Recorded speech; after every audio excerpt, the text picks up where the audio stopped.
10 a.m. to 12 p.m. on YouTube, KSMU, and on the Audio Reader Network at Kansas University.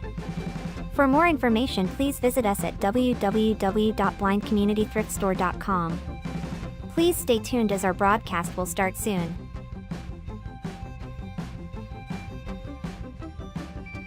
Please remember to like, comment, and subscribe on our YouTube channel now. At Blind Community Thrift Store on YouTube, and more info about this radio reading service, Navalins, and the Blind Community Thrift Store at www.blindcommunitythriftstore.com. The Blind Community Thrift Store radio reading service will begin shortly. We will be reading local news from around the Southwest Missouri area, Monday through Friday, 10 a.m. to 12 p.m. on YouTube, KSMU, and on the Audio Reader Network at Kansas University. For more information, please visit us at www.blindcommunitythriftstore.com. Please stay tuned as our broadcast will start soon.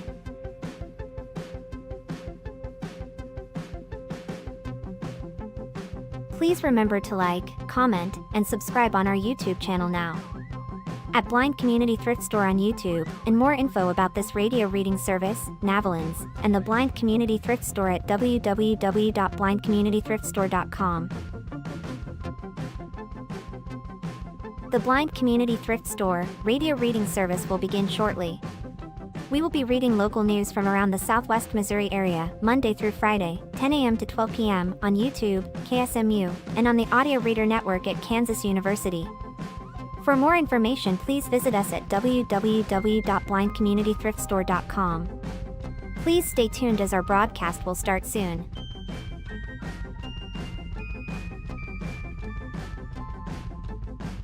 Please remember to like, comment, and subscribe on our YouTube channel now.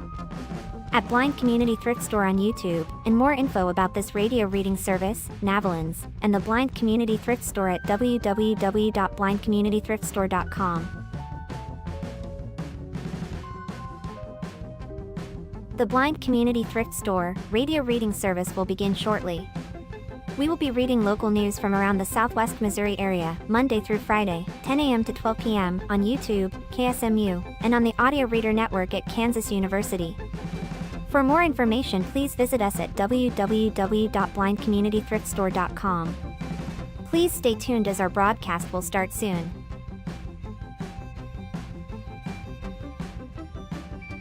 Please remember to like, comment, and subscribe on our YouTube channel now.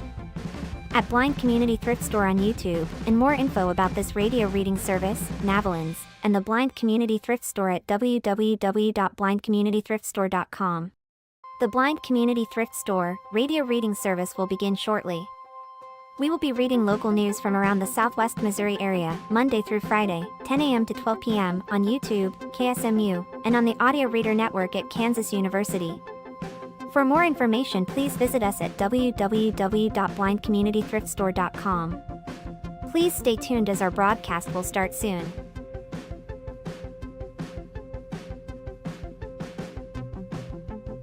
Please remember to like, comment, and subscribe on our YouTube channel now. At Blind Community Thrift Store on YouTube, and more info about this radio reading service, Navalins, and the Blind Community Thrift Store at www.blindcommunitythriftstore.com. The Blind Community Thrift Store radio reading service will begin shortly. We will be reading local news from around the Southwest Missouri area, Monday through Friday. Hours in to keep my status. Gotcha. Well, I don't Do you know. want a water too, or? I've got Okay, both. sweet, sweet. No, I saw that. That's crazy. Yeah. Period drops. Period. I love drops. They have the best breakfast in town. Yes. Very good. I was like, well, I guess it won't be so crowded. That's good for me. Yeah, same. The time is 10 a.m. Thank you for tuning in to the Blind Community Thrift Store radio reading service. My name is Tony, and I'm here with Maddie. We invite you to listen to our broadcasts, both live and on demand. Our live sessions are available on the Blind Community Thrift Store YouTube channel, Monday through Friday between 10 a.m. and 12 p.m. each week. Additionally, you can access on-demand content through the Audio Reader Network, which offers a wide range of audio materials for the visually impaired community. To explore content from the Audio Reader Network, please visit www.reader.ku.edu. The site provides details about accessing content via Amazon Alexa, Audio Reader Network mobile app, and information on receiving a radio to listen to the broadcast by KSMU Radio. All broadcasts are played over KSMU's subcarrier airwaves at 67 kilohertz on 91.1 from 3 p.m. to 5 p.m. Monday through Friday. Contact Audio Reader Network for information on receiving a pre-programmed radio. Maddie, would you like to start us off? Yes, ma'am. Springfield News Leader, Cooling Center offers relief during heat advisories. Salvation Army of Springfield will open its cooling center whenever a heat advisory is in effect, offering residents a place to escape dangerous temperatures and stay hydrated. According to a community announcement, the cooling center is at 1707 West Chestnut Expressway and operates from 8:30 a.m. to 4:30 p.m. during heat advisories. The facility provides an air-conditioned space where individuals and families can rest indoors and access cooled drinking water through the day. Extreme heat can increase the risk of heat-related illnesses, particularly for older adults, young children, people experiencing homelessness, and others without reliable access to air conditioning. High hot summer heat can quickly become life-threatening for most of our vulnerable neighbors. Major Amos Seals, corpse officer from the Salvation Army of Springfield, said in this announcement.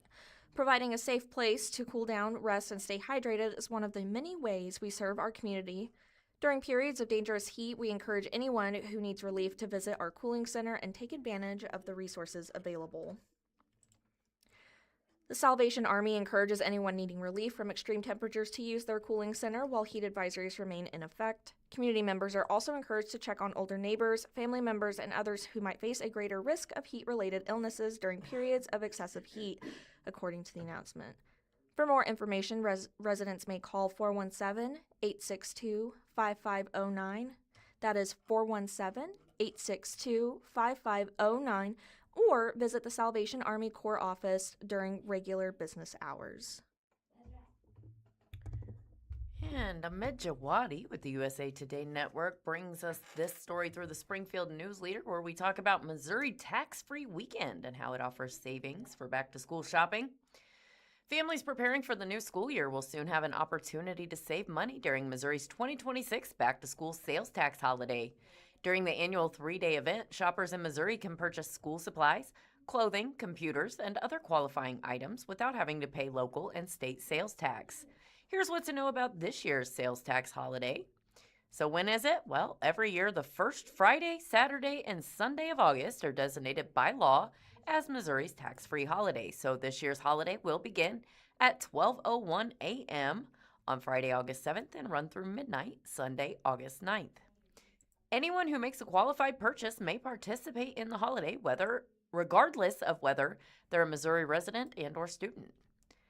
Eligible items purchased online in full during the holiday are exempt from state and local sales tax, even if they are delivered after the holiday. That's something to keep in mind. Online purchases do qualify. So what is eligible during Missouri's tax-free weekend? Well, according to the Missouri Department of Revenue, the following items qualify for the tax-free holiday. Clothing that has a taxable value of $100 or less. Eligible clothing includes any article of apparel worn on the body, as well as footwear and disposable diapers for infants or adults. Cloth and other material used to make school uniforms or other school clothing are also included.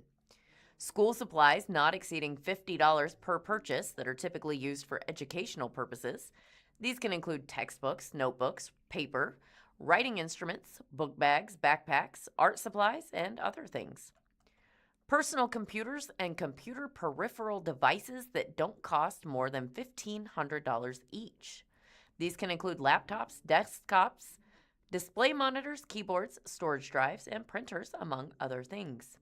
Computer software with taxable value of $350 or less, and calculators and graphing calculators that don't cost more than $150. What purchases are not eligible? Well, there are a slew of items that are not exempt from state and local sales tax during the holiday. These include, but are not limited to, watches, sunglasses, jewelry, handbags and purses, scarves, phones, batteries, sports equipment, facial tissues, and furniture or fixtures.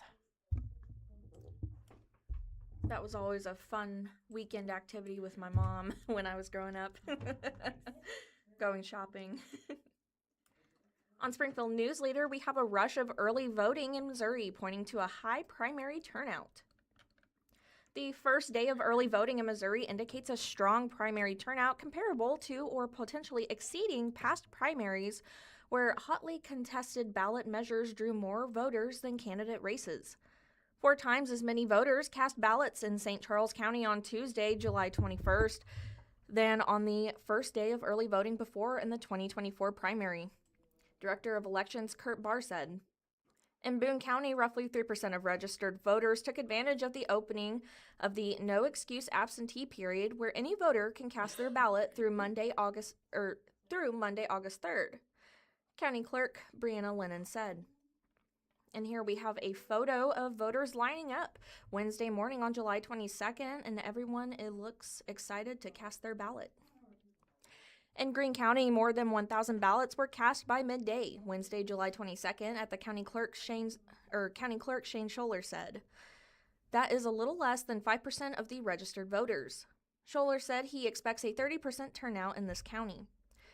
We saw a definitive increase yesterday of absentee voters with the start of no excuse absentee voting, Scholler said. I've not heard of any one issue or candidate race driving folks out to vote.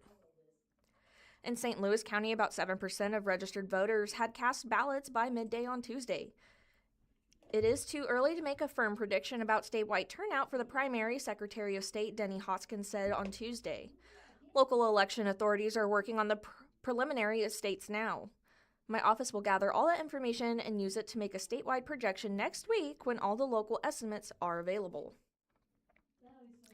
In 2004, 2018, and 2020, more votes were cast on the major ballot measures than in contests for statewide office. The major issues, all of which were successful, were proposals to ban same-sex marriage in 2004, a referendum on right to work in 2018, and a constitutional amendment expanding Medicaid eligibility in 2020. And here we have a photo of 2 gentlemen taking out signs from the back of a truck that say, "Vote August 4th, no on 4 and 5. This year, there are 2 constitutional amendments proposed by lawmakers that have generated multi-million-dollar campaigns. Amendment 4 would change the majority requirement for constitutional amendments proposed by initiative. Amendment 5 is intended to eliminate the state personal income tax by replacing the revenue with expanded and increased sales tax.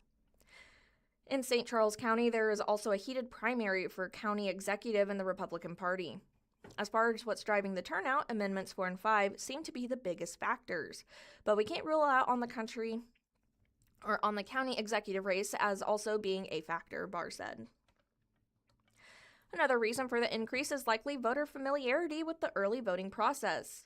The 371 votes cast in Boone County on Tuesday are more than double the number cast on the first day of early voting in 2024. Lennon expects 40% turnout when she would otherwise expect it to be 25% or less. The only significant local primary in Boone County is in the Republican contest for Congress and the portion added to the 5th District. That bears out that there might be a high level of interest, Lennon says. In an average Missouri primary election, between 900,000 and 1 million people cast ballots, about 2/3 of the Republican primary. That is just over 20% of approximately 4.5 million registered voters. In primaries with major ballot measures, turnout has been as high as 34%, which would result in about 1.5 million voters in this year's primary. There is a statewide primary for auditor, but incumbent state auditor Scott Fitzpatrick has not faced a strong campaign from opponent Jerry Wistard, Jr. of Oak Grove. Neither of the Democratic candidates, Quentin Wilson of St. Louis or Gregory Upchurch of St. Charles, have raised enough money to pay for a sustained ad campaign. The last time that auditor was the only statewide office on the primary ballot turned out was just over 10%. The money in this year's election is in the ballot measures and congressional primaries. The campaigns for and against Amendments 4 and 5 have spent $9.2 million on broadcast ads, according to Federal Communications Commission records tracked by The Independent. Primaries in 3 congressional districts, the 1st in St. Louis, the 6th in North Missouri, and the 5th district stretching from Kansas City into mid-Missouri, have also drawn significant spending with $4.5 million on broadcast ads purchased by candidates and outside groups. And here we have one of those banners on someone's yard that says "Yes on 4, protect our Constitution." Amendments 4 and 5 are major Republican priorities that could have waited for the November election. Governor Mike Kehoe decided they would be on the primary ballot, leaving another big issue, abortion rights, for November as Amendment 3. The data from past primaries with major ballot questions could point to one of the reasons Kehoe chose the primary for Amendments 4 and 5. When ballot measures drive up turnout, it is a much more Democratic elaborate. The highest Democratic Party turnout this century was in 2004, when almost 850,000 voters cast ballots in the primary for governor. Democrats also nearly doubled the average turnout in 2018 and 2020. There was not a noticeable increase in Republican ballots in those years. Data pointing to a party advantage from the ballot measures in general elections is less clear. Ballot measures make little difference for turnout in November elections in presidential years when about 3 million people vote. In the most recent off-year elections in 2018 and 2020, the ballot has marijuana measures that did not generate strong opposition campaigns. Turnout hit about 2.4 million for the heated U.S. Senate contest in November 2018, while it was 2 million in 2022 for a non-competitive election. Republicans are trying to hold on to 2/3 supermajority in the General Assembly, and using the primary for Amendments 4 and 5 may help save GOP seats in swing districts. The Independent series of stories on this year's state Senate primaries show strong oppositions to both measures along Republican primary voters, enough for the candidate stands to become a defining issue in some races. 2 of the Republicans who voted against the bill that became Amendment 5 are seeking seats in the Senate: State Representative Rudy Viet in the 6th District and State Representative Greg Sharp in the 18th District. "I've been in the legislature 8 years and I don't have that much trust in them," Viet said, of provisions in Amendment 5 that allow unlimited changes to the sales tax. "I can't imagine what people on the outside looking in see." Voters interviewed just after casting ballots in Columbia on Wednesday, July 22nd, echoed Viet for their reasons for opposing Amendment 5. The notion of getting rid of the state income tax so that we can have everything based on sales and usage taxes is such an anti-regular people and pro-wealthy maneuver that it's just a horrendously horrible policy, said Stephen Quackenbush of Columbia. Even if the turnout is high, it will be half or less of the number who vote in presidential elections. Voting in low turnout elections give each voter who does not cast a ballot a bigger voice, Joanna Cox of Columbia said. This one that's happening where there isn't a big name on the ticket means that fewer people come out to vote, Cox said.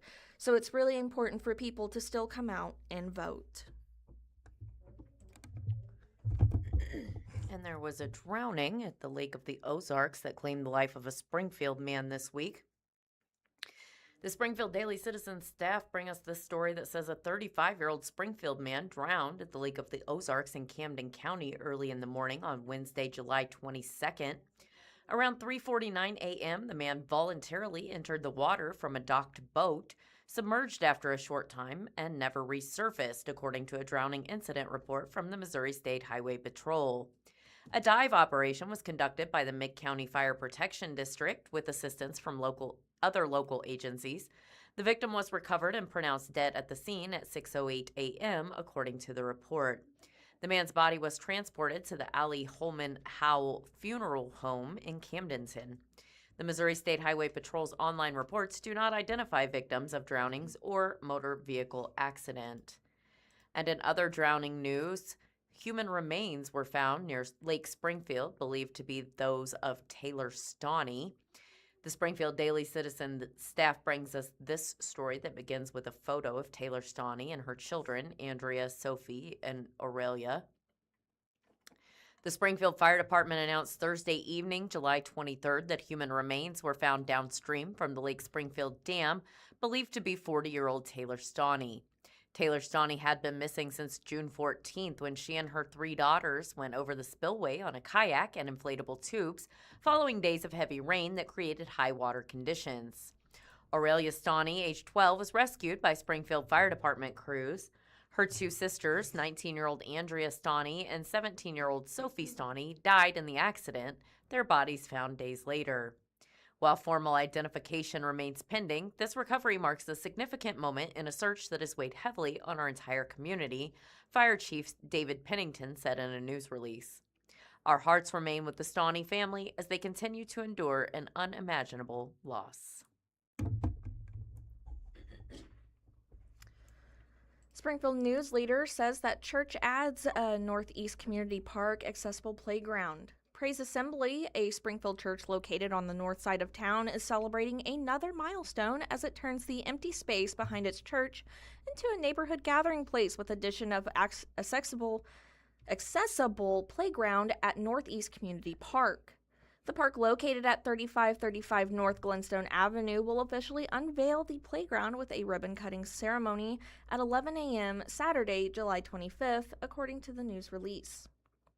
And here we have a photo of the new playground equipment, and it is a very bright green and blue. Plans to build the 40-acre park behind the church campus began in 2019, but were slightly delayed by the COVID-19 pandemic, said grant coordinator and church volunteer Vince Crunk. The 5-step plan first broke ground in February 2023. In the first 2 phases, a concrete walking trail, a pavilion, pickleball court, basketball court, and sand volleyball court and a soccer field were built and opened to the public. The 3rd phase is now complete with the addition of a playground, a place where children with a variety of abilities can still experience the joy of play. The purpose of the park was to provide a place in our neighborhood for people to gather, people to play, hold special events, things like that, Crunk said. It's kind of a gift to our community, a gift to our neighborhood, something for folks to be able to use, and it's there for anybody. And here we have a zoomed out photo of the playground with the pavilion next to it and what looks like the pickleball court behind it. The Congregation of Praise Assembly's contributions and additional support from local foundations such as Community Foundation of the Ozarks, Nick Holster Foundation, Floyd Family Foundation, and Tees Disability Acceptance were pivotal in funding the $275,000 project. Preliminary work for a community garden has already taken place. Depending on funding and other factors, Crunk said, a softball field and a dog park are also targeted additions to this park. The hope is to have all the 5 steps finished by 2027. Northeast Community Park has always been about creating spaces where our community can gather, connect, and make memories, said Dr. Alan Beauchamp, a pastor at Praise Assembly, in the news release. This accessible playground is another important step towards that vision.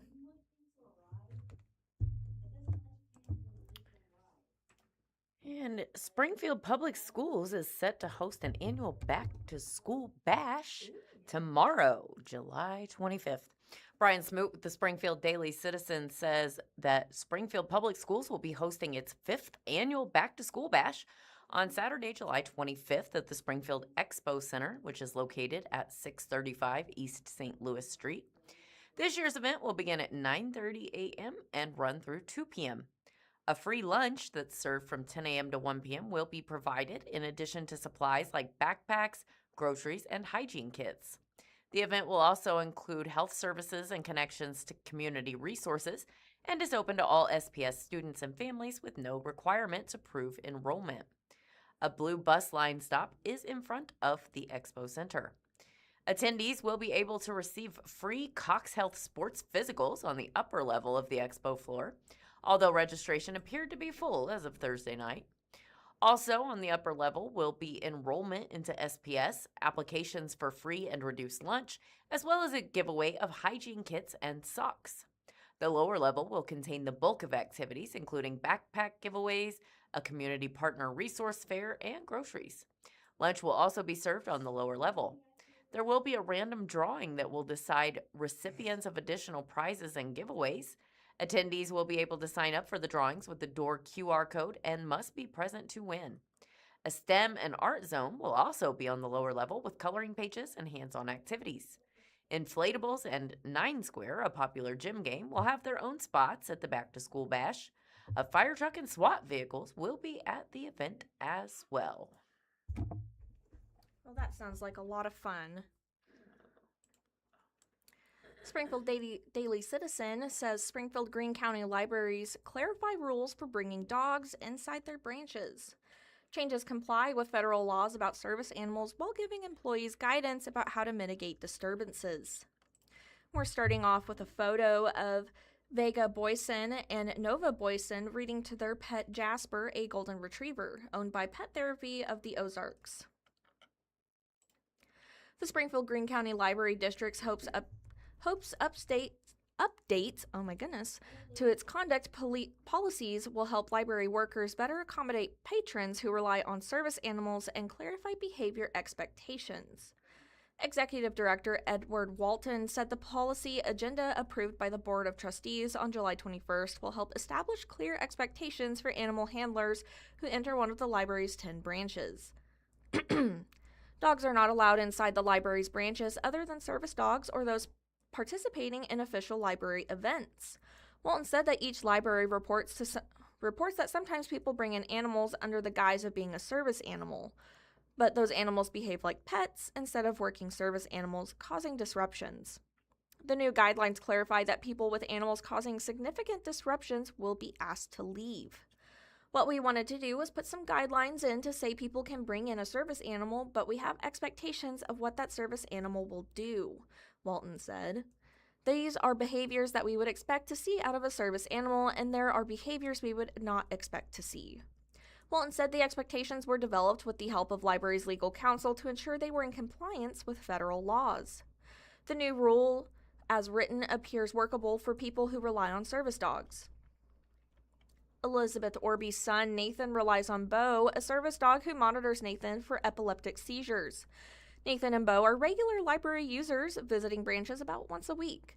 She is a mother of 5 children, 3 of whom have disabilities themselves, and a family advocate with 15 years of experience helping families deal with disabilities.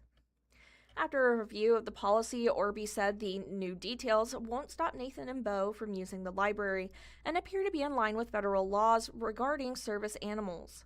She said the library district offers a variety of accommodations that benefit people with disabilities, but she worries that the tone of the new policy will intimidate people who are just starting to rely on service animals, even though the policy is intended to target non-service animals.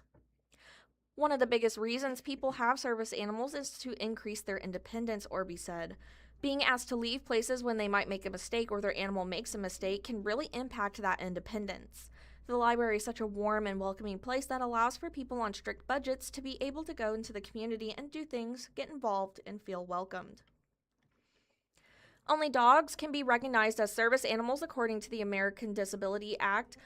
The law states that in general, service animals must be allowed to go wherever members of the public can go, including inside government facilities and commercial businesses. A dog that has been trained to do work or perform tasks for a person with a disability meets the definition of service animal. According to the law, service animals perform a wide variety of tasks for their handlers, including helping blind people navigate through public areas, monitoring people with epilepsy for seizures, obtaining items for people using wheelchairs, and preventing people with post-traumatic stress disorder from entering a panic attack. The law is also clear that an animal presented as an emotional support animal does not meet the federal definition of a service animal. Walton reiterated that the library's new policy aims to accommodate those service animals and their handlers. The reason for the policy is to address animals that are not performing to one of those important tasks.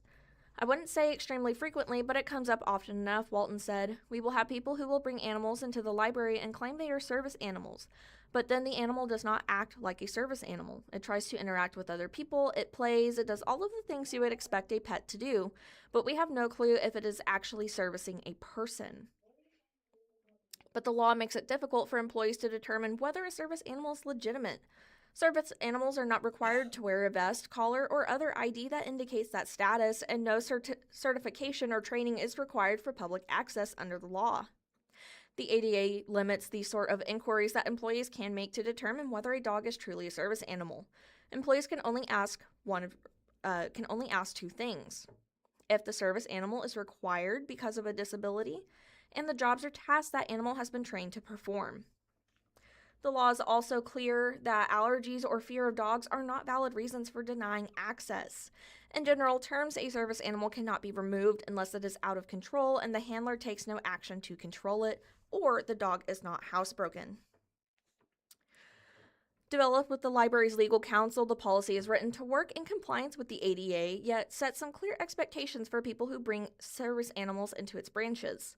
In general, library workers can ask for the removal of handlers or animals from branches when handlers encourage or allow others to interact with the animal makes repeated disruptive noises, odors, messes, or interactions with others, the animal is not securely leashed, an exception is granted to those with disability that prevents a leash, the animal moves more than 5 feet away from the handler, the animal is not closely supervised by the handler, or the animal displays acts of aggression towards people or other animals.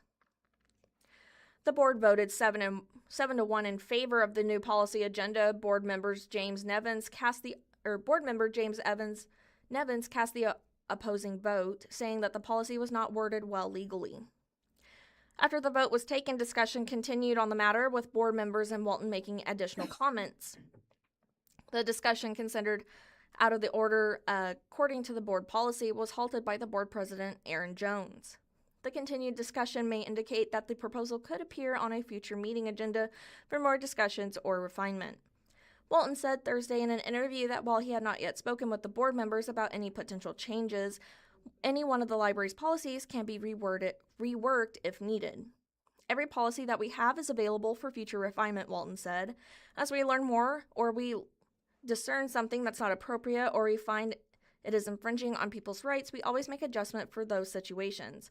There's no policy that we have that is set in stone and cannot be changed if we need to change it.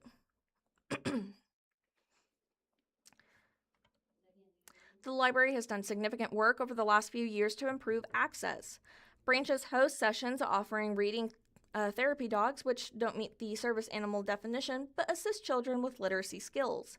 A new entry in elevator repairs at Midtown Carnegie increases the access to the building's resources, and the Hatch Auditorium features the first adult changing table in a publicly owned building in Springfield. Walton said that a recent facilities master plan lines out a number of changes that can be made to further improve access. If any changes are made, Orby would recommend that they more closely match the wording in the ADA and that the library better train its workers on how to use those federal provisions. Orby said that getting a service animal is no small decision. A service animal is a big investment for families and requires plenty of time spent training. Nathan didn't get Bo until Bo was almost 2 years old. Bo received a very specific training from an out-of-state agency. She hopes that some grace is baked into enforcing these new policies as service animals and families bond. The one thing that's important to know when a service animal joins your family is that they are trained, but they are not perfect. They have been trained on all of their commands and their responses, but they have to transfer and generalize that to a new person. So when families first have their animals, they are going out in public. It's not always pretty. It can be a bit clumsy, Orby said. In addition to all those details related to the job, people who use service animals also deal with other members of the public. Because service animals are protected by nature, they may react to other service animals. The dog-loving people may be the ones to initiate contact. Orby said that Bo will not go searching for contact, but will often be approached by other people first. That should be the decision of the handler, Orby said. It really puts a burden on families to always be saying no, no, no to friendly people. An older person who says they had a dog like ours and asked to pet, that's our choice, because that's a dog that is under our control. And the answer man is asking, what's going on with these young teens riding around in golf carts? Steve Pokin is our answer man with the Springfield Daily Citizen, and he begins this article with a photo of a sign, a street sign, that appears to be a golf cart crossing sign. I'm assuming it's a street sign with an icon of a person driving a golf cart. Looks like the photo came from the Wikimedia Commons, so I'm not certain that's local. Answer man, does Springfield have a policy regarding golf carts on city streets? I'm in the Ravenwood neighborhood and I see the number growing. Often the driver appears too young to drive a car. Last night we observed a family with young children on the back. Hopefully there were seat belts. Christy Sainer. No sooner had you asked this question, Christy, than I spotted a young teen behind the wheel of a golf cart only a few blocks from where I live in Southern Hills. Ravenwood, for the record, is in southeast Springfield, south of East Republic Road, and several blocks north of Lake Springfield Park. For the answer, I went to Chris Swatters, police spokesperson, the same person I reached out to when I was asked a year ago what the rules are for e-scooters. First of all, she says, to drive a golf cart on a public street, you need a driver's license. Second, driving a golf cart on a public street in Springfield is not prohibited by city ordinance. State law allows municipalities to regulate whether to permit golf carts on city streets, but Springfield does not have an ordinance allowing or prohibiting them. So, if police were to stop someone driving a golf cart on a city street, she says, there would be no municipal ordinance for which a licensed driver could be cited. By state statute, golf carts are prohibited from operating on state and federal highways, including all state maintained roadways. State law weighs in on what the requirements are for a golf cart to operate on a city street. They need working brakes, lights, mirrors, turn signals, and a muffler. Yes, Swatter says Springfield does have an ordinance mirroring those requirements. The city classifies golf carts as motorized vehicles. That's why the driver must have a driver's license. Therefore, Swatter says, the city can issue a citation if a young, unlicensed driver is operating a golf cart on a city street, even with the permission of their parent. This is Answer Man column number 181.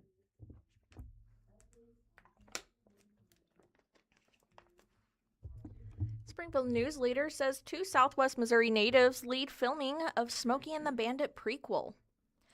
Sean Bailey has a knack for nailing the look and the laugh of Sheriff Budoff and T. Justice, an iconic character from the 1970s comedy movie Smokey and the Bandit.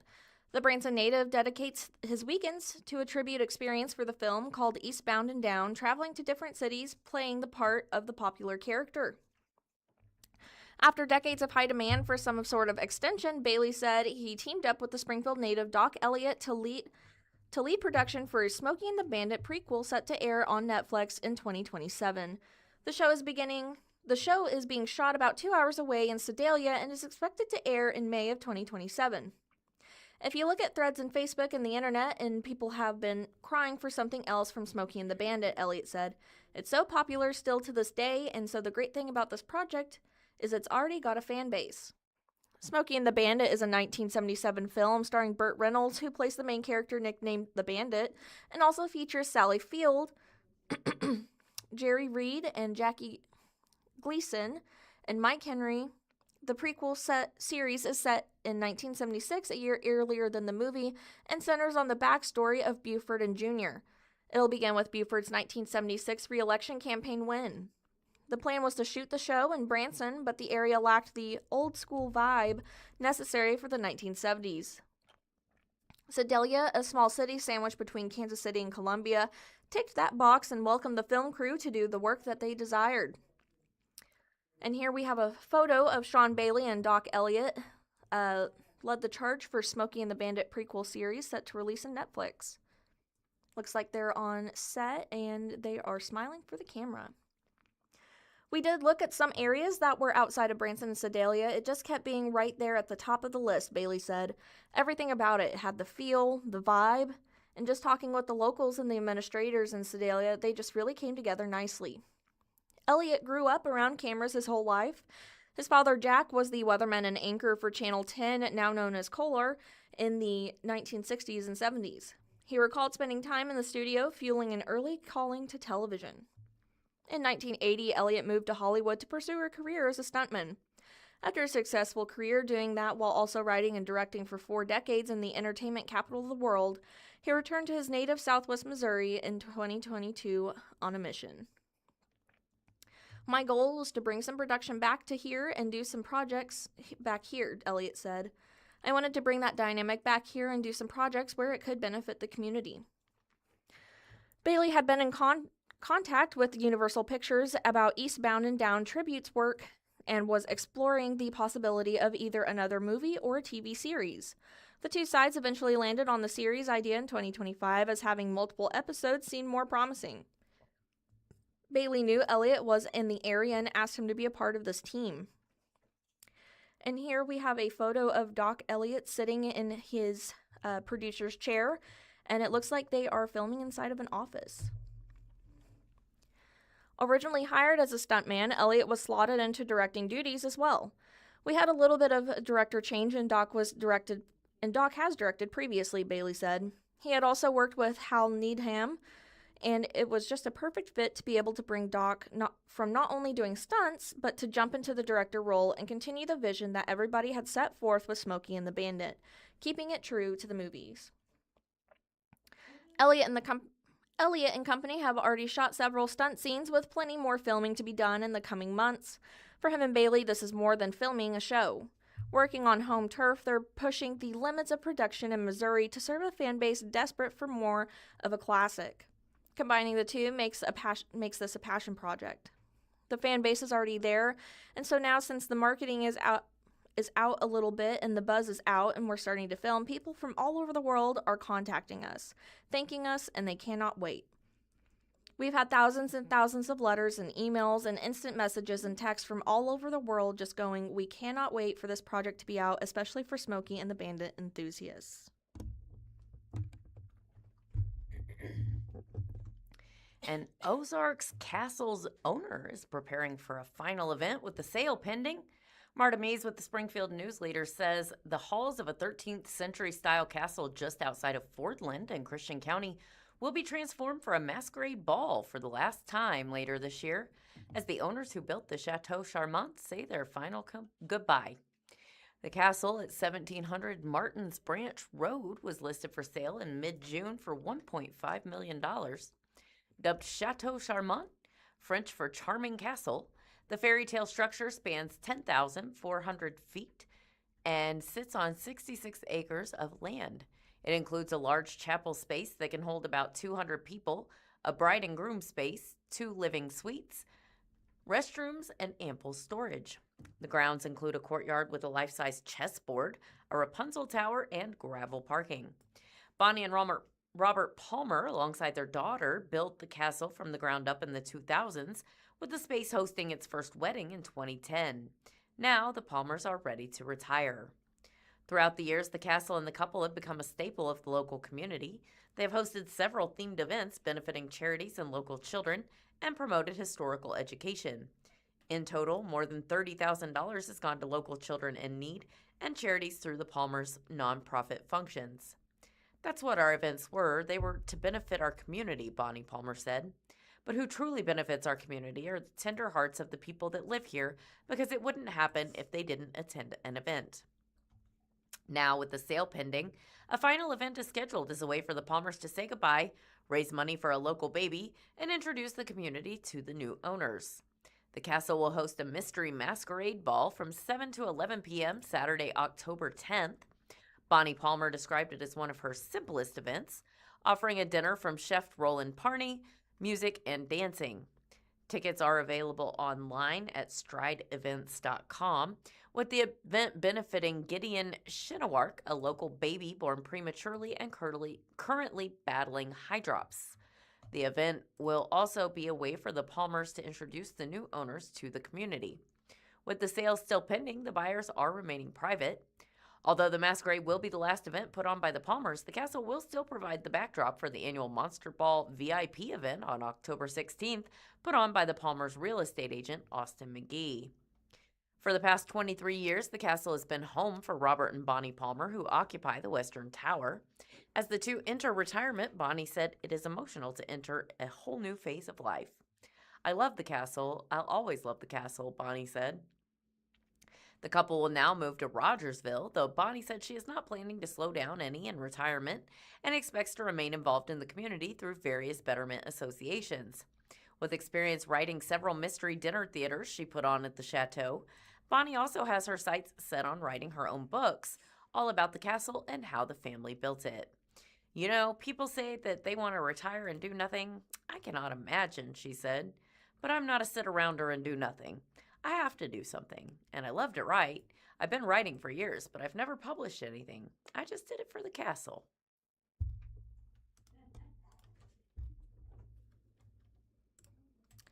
Here we have on Springfield Newsletter, city ready to pilot housing infill project in Northwest Springfield.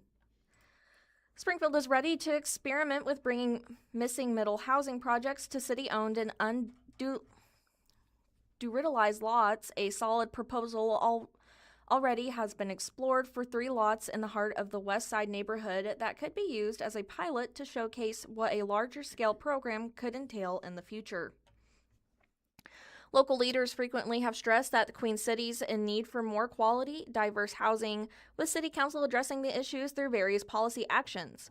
The city is currently piloting a rental inspection program, has revamped its land development code to streamline construction process, and rezoned several lots to make the development of low-density missing middle housing a possibility in center city neighborhoods.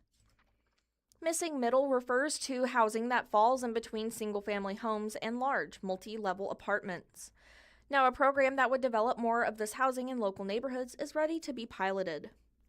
The city owns hundreds of properties across town, though only 145 of these are vacant. The land has been acquired for a number of reasons, whether the facility development and public improvement projects or through the dangerous and nuanced building process when code violations are not abated by property owners. The city's planning and development team has put together an initiative that would identify lots for housing infill projects and to find ways to market them for development. Steve Childers, the city's director of planning and development, shared more specific plans with Springfield City Council on Thursday, July 23rd, and proposed several different questions about how city leaders want to approach a larger program in the future. And here we have a photo of Steve Childers in a very business casual white button-up and navy slacks presenting to the Springfield City Council. What's being proposed in the heat of the West Side? Childers said that all buildable lots owned by the city have undergone a pre-development review. There are roughly 13 properties that are considered shovel-ready, with 24 still needing site work and rezoning, and 8 lots posing infrastructure concerns. To consider an initial pilot project, the city assembled a group of industry experts, including architects, builders, realtors, and lenders, on July 16th to better understand what the sites need to be developable and get buy-in from private sector. Part of the model would also include a studio at Durham University Hammond School of Architecture where students would design missing middle prototypes with a partnered neighborhood. And here we have a photo of a poster that has been nailed to one of the utility poles that says Heart of West Side Neighborhood. The project shared Thursday pertains to three lots in Heart of the West Side at 1344 and 1348 North LaFontaine Avenue and 1349 North Wabash Avenue, stretching across one block of Lynn Street. Childers says that this was the perfect place for the type of development the city wants to promote. It includes several lots next to each other and has utility connections and an alleyway access that makes smaller scale housing easier to configure. The city team has already checked in with the neighborhood, which Childers said has welcomed reinvestment and was among neighborhoods that identified the most lots for missing middle rezoning. He noted that as the project along Lynn Street moves forward, the staff will bring more solid proposals back to the neighborhood before a request for application is published. We recognize that this starts with the neighborhood, Childers said. We're going to have to do this very strategically, and we're going to have to make sure that the neighborhoods understand. Hey, we're going to bring something different. Different is okay, but we want your input on the difference. Excuse me. And now we have an illustrative photo that kind of shows what the rezoning would look like in the neighborhood. The 3 lots would see a total of 9 dwelling units, with 7 of those being homes on smaller lots and 2 accessory dwelling units that could be rented. This plan currently is in draft form and could still be adjusted. The largest challenge comes in the cost of development versus what these homes could sell for. Childers shared that a new home would cost an estimate of $262,000 to construct compared to the $200,000 appraisal ceiling for the area. With recent comparable sales falling between $140,000 to $190,000, that does not include an estimated $290,000 in additional costs for sidewalks, sewer connection, preliminary designs, stormwater tie-ins, and site preparations, inclusion of improvements the neighborhood requested, such as improvements to the alleyway and lighting. So it all comes down to what role the city can play in helping in this investment pencil out, Childers said. To take missing middle housing development on city-owned lots beyond just the 3 lots of Lynn Street, significant investment will be necessary. Childers proposed an infrastructure investment fund that would specifically address gap financing for infill housing in targeted areas. These would address costs that federal funds focused on affordable housing development cannot be used for, such as off-site infrastructure. This fund, Childers noted, would work as a companion to the Housing Trust Fund and Land Bank, which is yet to be fully discussed by council, but is something the city staff are working on behind the scenes with help from the Missouri Foundation for Health and Center for Community Progress. He said the funding concept would be brought to the Citizens Advisory Board, which makes recommendations for the use of the half-cent portion of the Spring Forward SGF sales tax to discuss. Childers estimated roughly $10 million would be needed to build a sustainable trust fund balance that would fund a land bank and the infrastructure fund operating through a revolving loan model. While not discussed in depth by council Thursday, he proposed several questions to the elected leaders regarding this larger proposal. Beyond whether city leaders would be ready to fund a trust fund and a land bank, he also asked city council members whether the program should focus solely on home ownership, rentals, or a mix of both, whether the city should convey the land at no cost or set a purchase price, and what incentives could be used for infrastructure costs. I do believe if we want to move the housing model, we need to put skin in the game to do the offsite infrastructure improvements, but especially if we own the lots, City Manager David Cameron said. I think we need to make a bold step with the incentives on this one and show that it can be done. At the core of Missing Middle Infrastructure Program is also ensuring that lots have sat vacant can more quickly move toward reinvestment. Childers said lots currently remain in the city's possession for years on end and require ongoing maintenance that costs resources. We need these examples because they just don't exist, and without them, the market's really iffy about whether they want to take a chance or not, he said. Several council members agreed that this initial project was a necessary first step to illustrate what the city is envisioning and what could be possible for local developers to take on.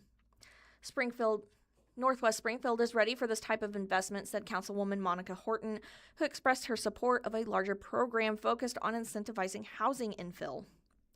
Even the council mulls the idea of an expanded program and the investment it would require. The pilot project along Lynn Street is still several steps from breaking ground. The city is awaiting written recommendations from the Urban Land Institute, which will then be brought back to the neighborhood for input. Then the city will initiate rezoning from single-family to RMX1, the lowest density missing middle district.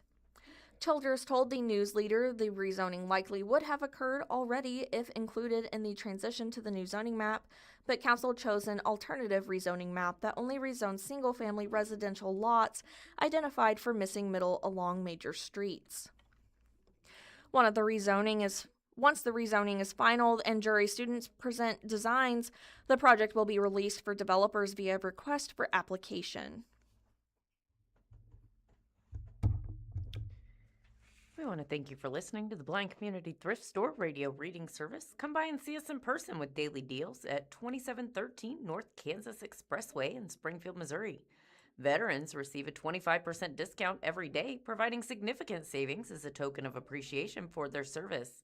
Additionally, the store features a weekly clothing sale where all clothing items are available at 50% off every Wednesday. Seniors age 55 and older benefit from a 25% discount every Tuesday, making shopping more affordable for the senior community. And Bookmarks is hosting a week-long grand opening for their expanded store. Brian Smoot with the Springfield Daily Citizen brings us this story that begins with a photo of the storefront of Bookmarks, an independent bookstore in downtown Springfield. It does have a brick front and has some lovely paint on the window that says Bookmarks, new and used books. Bookmarks, a downtown Springfield bookshop located at 325 East Walnut Street, will have a week-long grand opening for its expanded store beginning Friday evening, tonight, July 24th. According to previous reporting, Bookmarks has taken over the property directly to the east that used to house Austin Boutique, which closed in April. The wall between the two stores has been knocked down. With the added space, Bookmarks is offering an expanded children's section as well as plenty more books. This year, Bookmarks also started doing movie rentals with Mr. Gugorium's Movie Emporium, which is named after the late shop cat Googie. A ribbon cutting will take place at the store Friday at 5 p.m. with the assistance of Ms. Serrano, the newest shop cat. Though it is unclear how the feline will perform this action without opposable thumbs, the ribbon cutting will nonetheless usher in a week full of events and celebration, which will start with an opening party on Friday following the ceremony. Party attendees are encouraged to dress up as their favorite author or literary character and send a postcard. Donations of household items will be collected for the Kitchen Inc., a Springfield nonprofit dedicated to providing emergency shelter, case management, and housing assistance. According to the store's social media, here is the lineup of events. On Saturday, July 25th at 5:30 p.m., there will be a local author showcase. Authors in attendance will be Andrew Dietz, Mara the Ghost, Daniel Cochran, Aletha Thompson, Andy Kern, and Eve Peregrine. On Wednesday, July 29th, the store will host an inaugural Footnote Salon to discuss residents' ideas for improving Springfield at 7 p.m. A book club on Yesteryear, a novel by Carol Claire Burke, will take place on Thursday, July 30th at 7 p.m. Friday, July 31st, will bring author Devin Thomas O'Shea to Bookmarks to discuss The Veiled Prophet, a new book about a secret society that had a major influence on St. Louis for over a century. That discussion will begin at 7 p.m. Finally, Saturday, August 1st, will bring the week to a close with Saturday Stories with David Harrison, a children's author and poet based in Springfield. Harrison is Jury's Poet Laureate and was Missouri's from 2023 to 2025. Springfield Daily Citizen owner responds to controversy after police union questions sign at Druff's Diner regarding warrants. The original Facebook post had 3,600 likes, nearly 4,000 comments, and had been shared more than 450 times as of 10:30 a.m. July 23rd. All that activity happened within 16 hours of the original post.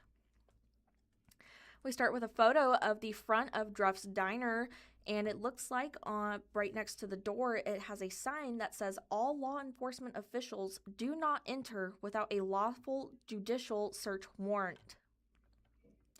The Springfield Police Officers Association made a social media post questioning a sign taped near the door at Druff's Diner in downtown Springfield that says, "All law enforcement officials do not enter without a lawful judicial search warrant." Druff's owner tells the Daily Citizen that his intention with the sign was not to bar law enforcement officers from eating at his establishment, but rather to ensure customers knew that any agencies conducting official law enforcement activities at the restaurant would be required to follow proper procedures. On July 22nd, the association, which is an independent professional labor organization and advocacy group that represents officers in Springfield Police Department, posted a picture of the sign with the following message. Druff's Diner, instead of overreacting, will go ahead and give you the chance to publicly explain whether this was a rogue employee or a poorly communicated new policy of yours that doesn't actually mean what it appears on its face to mean. Or if your potential customers would be concerned that the ones they trust to protect downtown aren't welcome at your establishment to keep them safe while they are dining. If so, we'll be happy to help you spread the word. SPOA President Justin Hollingsworth said he was the one who made the Facebook post that alluded to Druff's policy on the police officers. The sign is pretty public, Hollingsworth said in a July 23rd phone interview. There's a lot of eyes that get laid on that sign, and downtown brings in thousands of people on a weekend. So making such a public statement about the state of law enforcement being welcomed in their business. It seems appropriate to ask for public response and a public explanation. Druff's owner, Kenny Mahone, says the sign has been on the restaurant's door for more than 6 months. There was nonprofit groups going to every business when all the ICE stuff started at the beginning of 2026, Mahan says in July 23rd. They handed out a bunch of paperwork, so that was one of the things in the paperwork. Mick Mahan says he believes the sign was misunderstood by whoever posted it to SPOA's Facebook. This wasn't about refusing service to police officers, but making sure that Druff's customers would know that they are safe and that the restaurant would not allow law enforcement agencies to conduct searches without a warrant. It's accountability, Mick Mahan says. Yeah, it's literally the law. I mean, I don't know what else to say except for we've never turned anyone away. And we're not going to turn anybody away, Mick Mahan added. But if a uniformed officer wants to come in here and search the premises or whatever they want to search, then they need a warrant, just like they would need one at my home. SPOA's post has negatively impacted Druff's, Mick Mahan said. The original Facebook post has 3,600 likes, nearly 4,000 comments, and has been shared to more than 455 times as of 10:30 a.m. July 23rd. All that activity happened within 16 hours of the original post. Mick Mahan said since the Facebook post, there have been more than 20 one-star reviews left for the business on Google. Some people have altered images and made posts that imply the business is closing, but that is just not true. On top of that, some comments have encouraged people to dine and dash at Druff's to try to hurt the business, Mick Mahan said. Other commenters have levied threats against the business. Mick Mahan purchased the Downtown Diner in 2024, but has worked at Druff's since 2021, according to the previous Daily Citizen's reporting. In all those years, Mick Mahan said he has never felt this uncomfortable downtown. I was supposed to have the day off, and now I'm here because a bunch of people made us uncomfortable. I've never been more uncomfortable in the 5 years of being a downtown employee, not even close to feeling this uncomfortable ever once. Hollingsworth said SPOA's post was intended to question the policy that is posted publicly by the restaurant, and he welcomed answers from the establishment. Maybe they have a policy about law enforcement conducting official business in there and requiring a warrant, which is absolutely their right. I'm a strong constitutional guy myself. I believe in the Fourth Amendment and the First Amendment, and if they want to exercise their right to make us get a warrant for things that we need a warrant for, absolutely. But the way the sign was worded, it seems like they just don't want cops in there. If I have my uniform on and I go in there to get something to eat, it doesn't appear that I would be welcomed in there. And if that's the case, we want to know that too. Our members want to know where they're welcome and where they're not welcome. The people that support us and love the police and love what we do, they want to know where they're welcome and where they're not welcome. Hollingsworth, a corporal in the Springfield Police Department with 16 years experience, said it was not the intention of SPOA to boycott or to try to cancel the Downtown Diner. Hollingsworth said local police are battling perception issues following high-profile incidences involving federal enforcement agents across the country. I have a feeling it's something that's happening, on a nationwide scale, that they are unfairly putting that burden on us. Like we've done something that's not the way we want to be interacted. That's not the way we want to interact with our businesses, Hollingsworth said. We want to be trusted. We want people to have faith in us, and I'm confident that we've earned that, and if we hadn't, then I'd like to know what we can do to earn that for the rest. Springfield Police Chief Paul Williams was also apparently upset by the sign. He provided a statement on July 23rd. In his statement, he stated, inappropriate, unfortunate, and unacceptable. The chief said in that statement via text. Evidently one person's opinion that doesn't reflect the sentiment of our citizens. Of course, if they call for help, officers would respond quickly and professionally as they do every day. Druff's owner said he believes the tension will cool off with time. Much of the attention on the post is from keyboard warriors who have never stepped foot in the restaurant. Mick Mahan said he plans to keep pushing the business forward one day at a time. The plan for Thursday? We're going to operate just like we did yesterday, Mick Mahan said. And a Springfield estate sale features thousands of items from Nellie Dunn's.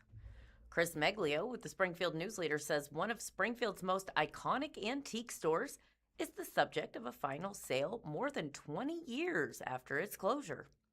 Prestige Estate Sales is selling thousands upon thousands of leftover items from Nellie Dunn's Antique and Furniture Store, a commercial street fixture in the 90s that was founded and operated by Randy Ebright and Michael Cochran, as well as a large book collection that belonged to Randy Ebright's wife, Carol.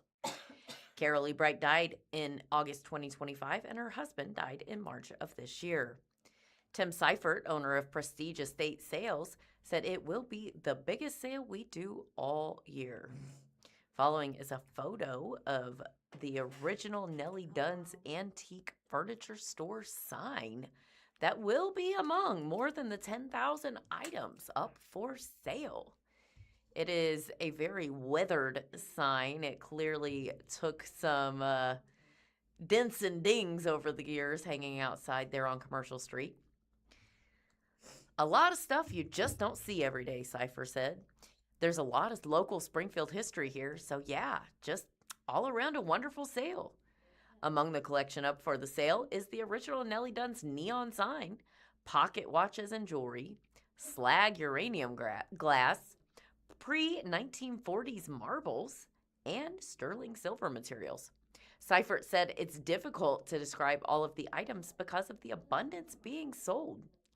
Nellie Dunn's Antique and Furniture Store operated at 211 East Commercial Street from 1987 to 2005. Throughout that time, visitors from around the world stopped in to browse rare artifacts. With more than 10,000 items left after the store's closure, Seifert says, Ebright put it all into a commercial storage unit for safekeeping. Ebright and Cochran initially opened the business in 1987 in a 1,500 square foot, 3-story space on Commercial Street, Cochran said, despite it then being an area with a high number of unsheltered people and several vacant buildings. Despite the area's reputation, they prevailed with a steady draw over time. Over more than 2 decades, people from across the world traveled to Southwest Missouri with specific interest in visiting Nellie Dunn's. Before his death, Randy Ebright recalled to his son Eric and his wife Talitha having Japanese visitors in the store frequently, as well as Hollywood producers who packed up multiple vans with vintage furniture to use in their shows and movies. Eric Ebright believed the emotional attachment was the reason his father kept all the antiques through the years, outside of a brief eBay selling stint. I think they call themselves junkmen. At least Randy Ebright always did, Eric Ebright said. The true junkmen will always kind of put the treasures aside for themselves or keep the things they see they really like. And that's really what encompasses the sale, is all those odds and ends pieces that my dad collected over the years. The sale will run from 9 a.m. We are almost completed here. 9 a.m. to 4 p.m. Wednesday, July 22nd to Saturday, July 25th. The address of the sale is 656 South Pickwick Avenue in Springfield. So it looks like you've got until 4 o'clock tomorrow to get out there and see some of those collectibles. Springfield News leader Ozark Tech turns to community as it plans its next chapter. As Chancellor Hall Hidgen marks 20 years leading Ozark's Technical Community College, the school is asking residents across Southwest Missouri to help shape its next chapter through a new strategic planning initiative called Building Our Future Together. The effort comes as the college reflects on 2 decades of growth and regional impact, according to the community announcement. Hidgen describes as the lowest-serving community college president in Missouri history, and that the community input will help guide the college's future. Our success has always been rooted in our community, Hidgen said. The next chapter will be written together. Over the past 20 years, Ozarks Tech has expanded from a single campus into 6 location systems serving more than 15,000 students annually. The college now offers more than 90 academic and workforce training programs designed to prepare students for jobs and provide pathways to 4-year degrees.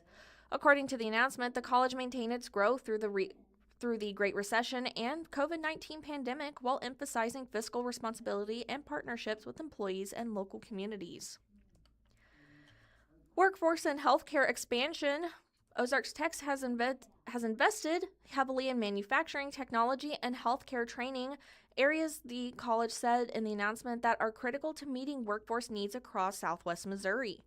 Robert W. Plaster Center for Advanced Manufacturing, which opened in 2022, provides training in machining, mechatronics, and 3D printing while also serving local employees. In healthcare education, Ozarks Tech said the announcement that it graduates more health science professionals than any other community college in Missouri. Students in those programs routinely earn strong results on licensure and certification exams, including the NCLEX, according to the announcement. The college also helped establish the Alliance for Healthcare Education, a partnership involving Ozarks Tech, Cox Health, Missouri State University, and Springfield Public Schools. The alliance was created to strengthen the region's pipeline for healthcare workers. Additional initiatives include radiography and sonography programs, Missouri's first community college bachelor's degree in respiratory therapy, and 2 medical simulation labs used by students, law enforcement agencies, and first responders. College leaders that pass community feedback helped shape major projects, including the Robert W. Plaster Center for Advanced Manufacturing, the Republic Education Center, the Roy Blunt Aviation Training Center at the Springfield-Branson National Airport, and expanded agriculture and line work training programs. As part of Building Our Future Together, Ozarks Tech is asking students, alumni, employers, and residents what the college should do next to strengthen the region. Community members can provide feedback during open house scheduled from 4:30 to 6:30 p.m. at Ozarks Tech locations in Lebanon on August 4th, Table Rock on August 5th, Republic on August 11th, and Springfield on August 19th, and Richwood Valley on August 26th. Faculty, staff, and administrators will also host a booth at the Ozarks Empire Fair from July 30th through August 8th. Residents who cannot attend in person may participate through an online survey at tinyurl.com/RKSVYTAV. And an elevator has failed again at Jenny Lind Hall after a 2-year outage. There is no timeline for repairs. Ryan Collins with the Springfield Daily Citizen brings us this story that begins with a photo of Jenny Lind Hall, located at 711 South Jefferson Avenue in Springfield. It is a gray building with some faded orange, I would almost call it a terracotta color in the windows, a beige fabric awning with green block letters that say Jenny Lind Hall, 711. Jenny Lind Hall residents, including many seniors and people with disabilities, waited nearly 2 years for the building's owner, Ohio-based The Millennia Companies, to repair an elevator. In February 2026, the elevator finally returned to service. 5 months later, the elevator has once again been going out of service, according to an emailed statement from Millennia on July 22nd. The company said it was working with the elevator contractor to ensure these issues are fully resolved and to achieve a permanent solution. The company did not give an estimated timeline for repairs. Millennia said it was in communication with the city of Springfield about the elevator issues. Jenny Lind Hall, located at 711 South Jefferson Avenue, is a federally subsidized 6-story apartment building for seniors and individuals with disabilities. Millennia purchased the just over 58,000 square foot complex in 2015. Jenny Lind has 2 elevators. In February, one was returned to service and the second remained out of service. The Cleveland-based company said it invested more than $600,000 into a comprehensive modernization project for Jenny Lind Hall's elevators earlier in 2026. Since that work was completed, intermittent operational issues have continued to occur, Millennia said in the statement. The safety and well-being of our residents remain our top priority. We are committed to restoring reliable elevator service as quickly as possible, and we appreciate our residents' patience as this work continues. Martin Google, Springfield's Director of Building Development Services, confirmed Wednesday the elevator has not been working properly and explained some of the issues. The elevator is going in and out of service, Google said in an emailed statement. The current problems with the elevator at Jenny Lind are related to the elevator mechanical room on the roof overheating. This causes the elevator systems to shut down whenever maximum temperatures are exceeded. Google said Millennia was the first to alert the city to the issues a few weeks ago. Millennia said the problems have been ongoing since the repair was finalized earlier this year. Google said the contractor, TK Elevator, is the only company that can work on the elevator without voiding the warranty. The contractor has been made aware of the issue and is responsible for addressing the inadequate cooling in the mechanical room, Google said. Once the cooling issue is addressed, that should solve this issue. TK Elevator has more than 1,000 locations in more than 100 countries, including a storefront in Ozark. Swetha Sharma, a spokesperson for the company, provided a statement emphasizing that building cooling issues were behind the elevator problems. TK Elevators understands the frustration this situation is causing residents, particularly those who depend on the elevator for daily access to and from their homes, the statement reads. The current outage, however, is not the result of a mechanical issue with the elevator itself. Instead, high heat in the building's elevator machine room has interfered with the proper operation of the elevator's electric components, causing the current shutdown. We understand that building management is working with an HVAC contractor to address this condition. Upon restoration of appropriate temperatures in the machine room, TK Elevator is prepared to perform the work necessary to return the elevator to service. We do have a copy of Millennia's full statement here, which reads, Millennia Housing Management understands the frustration and inconvenience the recent elevator outages have caused residents at Jenny Lind Hall. We recognize the significant impact reliable elevator service has on our residents' daily lives.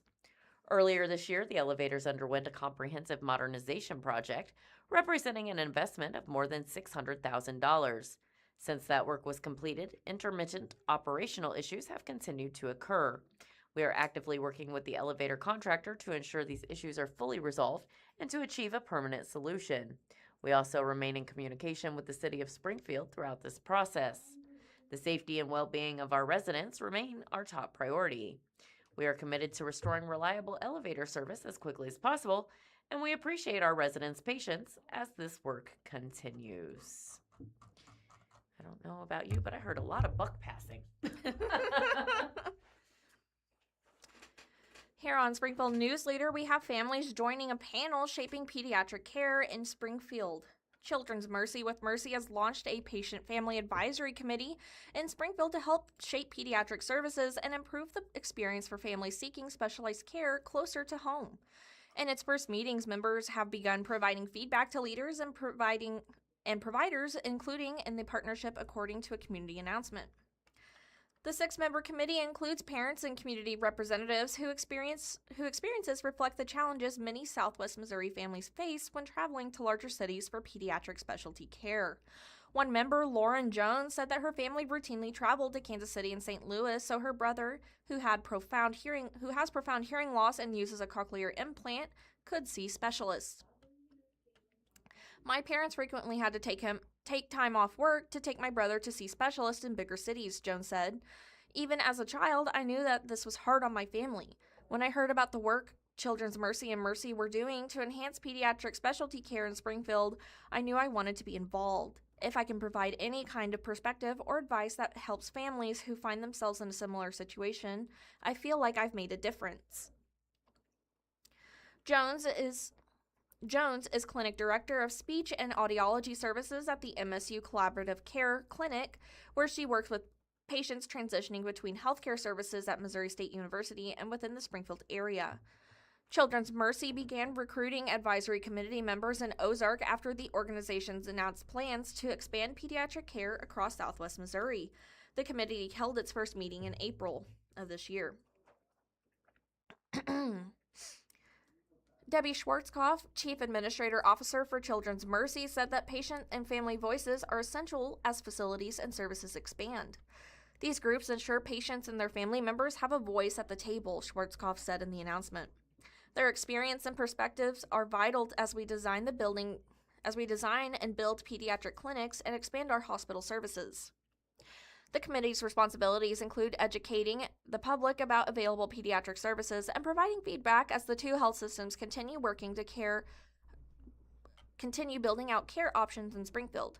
Members also working on an online resource hub for pediatric patients and families. During my 30 years with Children's Mercy, I've had the privilege of working with several PFACs and seeing the impact their voices and their work have on the care that we provide for the children, Schwarzkopf said. Now that we're launching our very first PFAC in Springfield, I'm so excited to see how these families will help us bring the very best care to the kids in our community.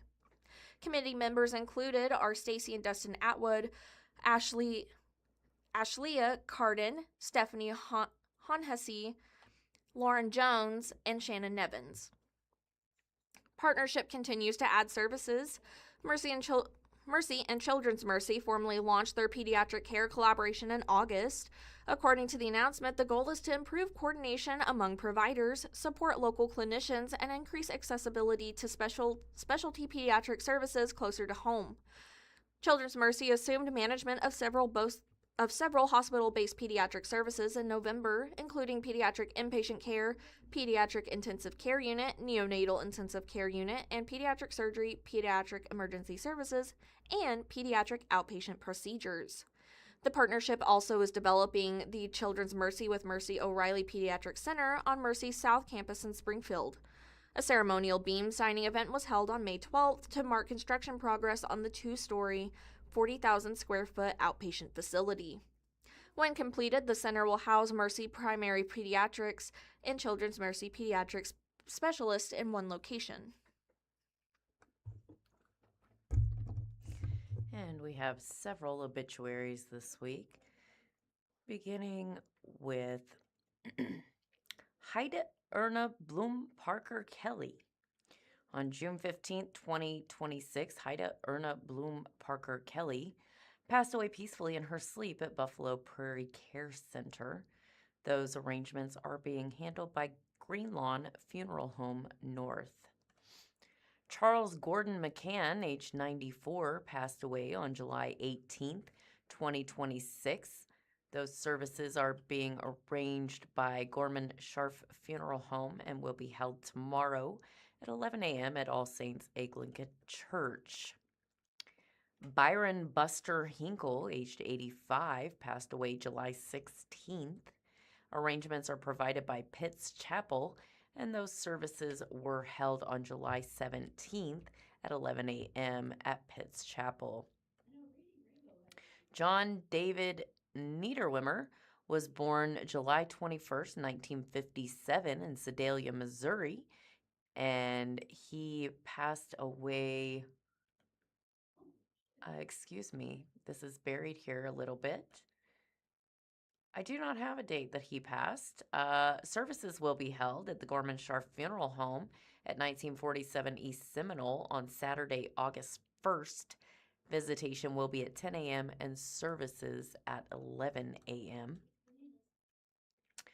Braxton Mansell Gray of Rogersville, Missouri. As of July 19th, 2026, his soul and spirit now reside with the God Almighty and his Lord, Savior, Jesus Christ.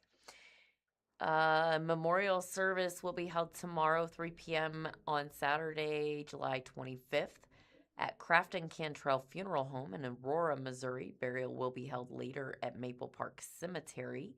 In lieu of flowers, you can make a contribution to the American Cancer Society, the American Heart Association, the American Diabetes Association, or your local food bank. Byron Buster Hinkle, aged 85, passed away July 16th. His arrangements are provided by Pitts Chapel, and I'm going to assume this is a typo. It says services to be held January 27th at 11 a.m. I'm assuming that is June 27th, but I would contact Pitts Chapel for more information. James Herschel DeMoore, age 97, passed away peacefully on July 22nd at the manor at Elfindale, surrounded by his loving family. His arrangements are being provided by Wilson Griffin Funeral Home. And finally, David Jack Clark, age 76, of Cumming, Georgia, passed away peacefully on July 16th, surrounded by family. Interment with military honors will take place at the Missouri Veterans Cemetery in Springfield, and the family requests that in lieu of flowers, memorial donations may be made to the Convoy of Hope or the American Cancer Society. Our condolences are with the family and friends of all of those who have passed. Springfield News leader H2 Ozarks launches effort to reduce pollution in Lake Taneycomo. A $615,000 conservation initiative will bring funding, volunteer projects, and educational programs to Lake Taneycomo watershed to help reduce pollution from runoff and erosion. H2 Ozarks is launching the 3-year effort in southwest Missouri, according to a community announcement. The project is designed to reduce nonprofit source pollution by helping landowners and communities keep nutrients and sediment out of local waterways. The initiative includes a cost-share program for landowners who have implemented conservation practices, volunteer events focused on invasive species removal, and litter cleanup. The workshops and educational resources that promote ways residents can reduce pollution at home. This is an exciting opportunity to protect a critical natural resource, said H2 Ozarks President and CEO Karen Love. Lake Taneycomo supplies drinking water, hydropower, and tourism to the region. By coming together as a community to reduce pollution and improve water quality today, we can help Lake Taneycomo continue to provide drinking water, wildlife habitat, and recreation in the future. H2 Ozarks received $234,000 from the Missouri Department of Natural Resources for the project. The remaining $381,000 will come from H2 Ozarks and partner organizations, including the Soil and Water Conservation Districts of Christian and Taney counties, the City of Rockaway Beach, and the Missouri Department of Conservation. And here we have a very scenic photo someone took from their kayak while they were sailing on Lake Taneycomo. Beautiful scenery, blue skies, and blue waters. The project focuses on 4 sub-watersheds identified in Lake Taneycomo Watershed Management Plan in 2024 as high-impact areas for addressing non-point source pollution: Upper Bull Creek, Fall Creek, Silver Creek, and Woods Fork. According to the announcement, the watershed faces pressure from nutrient and sediment pollution carried by runoff from farms and neighborhoods, as well as eroding steam banks. Those pollutants can affect water quality for drinking water supplies, recreation, and aquatic habitat. H2 Ozarks is encouraging landowners, residents, volunteers, and businesses across southwest Missouri to take part in the project through conservation efforts, volunteer opportunities, and educational programs. Additional information about the project and participating opportunities is available on the H2 Ozarks website at h2ozarks.org. The United States Environmental Protection Agency Region 7, through the Missouri Department of Natural Resources, provided partial funding for the project under Section 319 of the Clean Water Act. We are currently broadcasting live from the Blind Community Thrift Store, the world's first retail store to use NaviLens to help navigate and inform blind and visually impaired individuals while shopping with little to no assistance. For more information, visit our website at www.blindcommunitythriftstore.com. And although we've got a break in the heat today, we're set to see some more again soon. So Ahmed Jawadi with the USA Today Network brings us this story that talks about how to save you the most by setting your thermostat.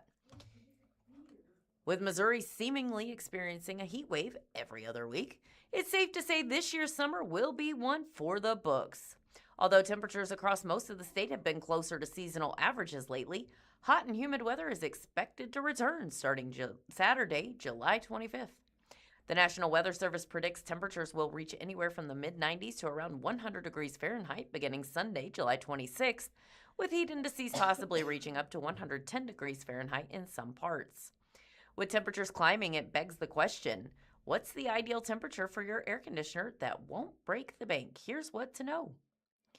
So what temperatures should you set your thermostat to in the summer?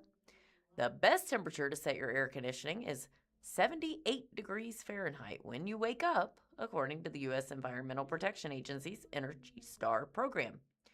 Not many people follow this recommendation, though.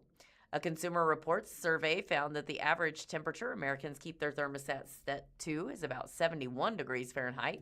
And while temperatures varied across regions, not a single respondent with central air conditioning indicated that they would set the temperature beyond 76 degrees Fahrenheit in the summer. As temperatures ideally drop at night, Energy Star recommends people set their thermostats 4 degrees warmer when they go to bed. In this way, you can save money and rest comfortably. I might beg to differ with that. If you're away from home, you can avoid unnecessary energy usage by setting temperatures 7 degrees warmer, according to Energy Star. Even 7 to 10 degrees for around 8 hours a day can save up to 10% off your annual cooling and heating costs. Even if you keep your thermostat in the upper 70s, you can often feel more comfortable by using fans, blocking sunlight, and reducing other heat sources in the home. Here are some tips. Close your curtains and blinds. Keeping direct sunlight out of the house helps keep the inside from heating up. Start a fan club. Fans don't cool the air, but they do make you feel better as the moving air cools your skin and helps your body evaporate sweat. Keep vents clear. Blocking your vents blocks airflow, which prevents other rooms from cooling off. Check your insulation and weather stripping. Check the weather stripping around the windows and doors to make sure your attic is insulated to keep cool air in and hot air out. And keep your air conditioner maintained and healthy. Change your AC filter regularly. Keep the area around your outside unit clear, and keep the outdoor drain, if you have one, clear and unclogged. And how about a few more ways to save money on summer cooling bills? Well, avoid the temptation to set your thermostat to a colder setting than normal when you enter a hot home. It won't cool the space any faster, but it can result in a higher bill. Run a dishwasher with full loads only and air dry your dishes. Use cold water when doing laundry. Avoid using the oven unless necessary. Turn off lights when not in use and unplug appliances even when turned off. And finally, if the weather allows, open windows and turn off air conditioning at night to let cooler air in. It's a very strong rule in my house. No baking at all during the summer, if I can help it. Valid perspective. Springfield Business Journal brings us Springfield Cardinals rolling out new food items for distinctive fan experience. Springfield Cardinals opened the ballpark's first ever themed concession on July 4th weekend with Louie's Route 66 Grill, located on the third base side of Route 66 Stadium. There, fans can purchase grilled items like the Smokehouse Dog, a quarter-pound Nathan's Famous brand hot dog topped with beef brisket, crispy onions, and barbecue sauce. Cost starting at $15.99. Also available is a bratwurst option featuring a bacon and pepper jack brat from local butcher shop Horman Meats. It's topped with grilled onions and brown mustard. You can customize it however you want, said Lori Brinker, general manager for the stadium concessionaire Delaware North America LLC. We have other toppings available at the grill. We have jalapenos, pineapple salsa, shredded cheese. You can make it yourself. You don't have to stick with our recommendation. A variety of sauces is on hand for further customization. Asked what is emerging as the favorite dish at Route 66 Stadium, Brinker said the Smokehouse Dog is the fan favorite. Everybody likes the fact that we brought in all-beef Nathan's hot dog. That speaks for itself. Steve Granado, Public Relations and Digital Marketing Manager for the Springfield Cardinals, said the Cardinals have been rolling out a soft launch of new food items throughout the summer. The idea with the grill was, we wanted people to smell something good, so that was where it started. You hear the sizzle, you see the smoke. It's kind of hard to miss, he said. One new item, the Clean-Up Hitter, is presented in a full-size Springfield Cardinals batting helmet, and it offers fans a chance to customize the contents. They can choose from 3 bases, tortilla chips, fries, or macaroni and cheese, or a combination. To that is added chicken, either a chopped up tenders or pulled, and nacho cheese with 3 sauce options, ranch, barbecue, or spicy mayonnaise. Granado said the Clean-Up Hitter is $28 but includes enough food to feed a family. And by the picture I saw earlier, it is huge. A single serving is also available for just under $14. Also new is a drink called the Caramel Frost Route Beer, containing root beer, a caramel drizzle, vanilla creamer, and whipped cream. And that was right, route beer. Popular items introduced prior to the session are also making a return, among them the Cheesy Chicken Mac Stack, a sandwich composed of chicken tenders, mac and cheese, french fries, ranch dressing, and pickles. Ice cream nachos are also back, which Granado said have waffle chips, ice cream, and choice of sauce, with the addition of this year's apple pie nachos, fried tortilla chips with cinnamon sugar, apple pie topping, whipped cream, and caramel. That sounds so good. Granado said concessions are a part of the fan experience. While we obviously pride ourselves on the Cardinal Nation, we know that not everybody is going to come for the baseball. This year, we're taking a more concerted effort to try and offer a different experience to get people into the ballpark. Baseball fans are easy to get in the gate, according to Granado, but the goal is to ensure that a visit to Route 66 Stadium offers something for everyone. We know that we have the baseball clientele, but we also know that people are going to come specifically for the food and the experience, and we want to provide that for everybody. He said a continuing goal is to create something fans can experience only at Route 66 Stadium. We want to create something specific for our ballpark that you can only get here. Route 66 themed concepts are in the works, Granado said. Brinker agreed, noting Route 66 covers a lot of ground, making fun possibilities to lean into the new identity adopting for the season. We'd like to include different things from the full route, but that's probably in the future. And 9 Missouri colleges have landed on the U.S. News 2026 Best Colleges list. Ahmed Jawadi is a busy gentleman this week.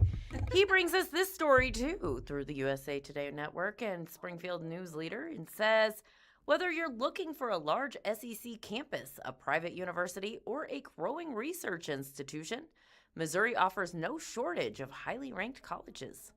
U.S. News & World Report released its latest rankings of the best colleges in the country for 2026. The publication looked at more than 1,700 U.S. colleges and universities in making its list, using up to 17 factors to measure academic quality and graduate success. Several Missouri colleges made the list, with Washington University in St. Louis coming out on top as the best in the state. Which other schools made the list? Here's what U.S. News says are the best colleges in Missouri. Washington University in St. Louis ranked as Missouri's best college, taking the number 20 spot on U.S. News national rankings. It also ranked number 11 nationally for best value schools, with an average tuition cost of $20,768 for federal loan recipients. The 4-year graduation rate is 85%, with the median salary for graduates being $78,073 6 years after graduation. St. Louis University ranked second in the state at number 102 nationally and number 53 in best value schools. The 4-year graduation rate is 72%, with the median salary for graduates being $60,716 6 years after graduation. The University of Missouri, the state's flagship school, came in third in the state rankings and 102 nationally. The university is the largest Missouri school on U.S. News' list, with 24,449 students enrolled in the fall of 2024. The 4-year graduation rate is 56%, with the median salary for graduates being $52,756 6 years after graduation. Here's how the 9 Missouri colleges and universities stacked up in U.S. News' latest rankings. Again, we have Washington University in St. Louis at number 20 in the U.S. Second in the state is St. Louis University, and third is University of Missouri, both tied nationally at 102. Missouri University of Science and Technology in Rolla comes in fourth in the state and 192nd nationally. Number 5 is University of Missouri, Kansas City at 232 nationally. Number 6, University of Missouri, St. Louis, which takes number 242 in the U.S.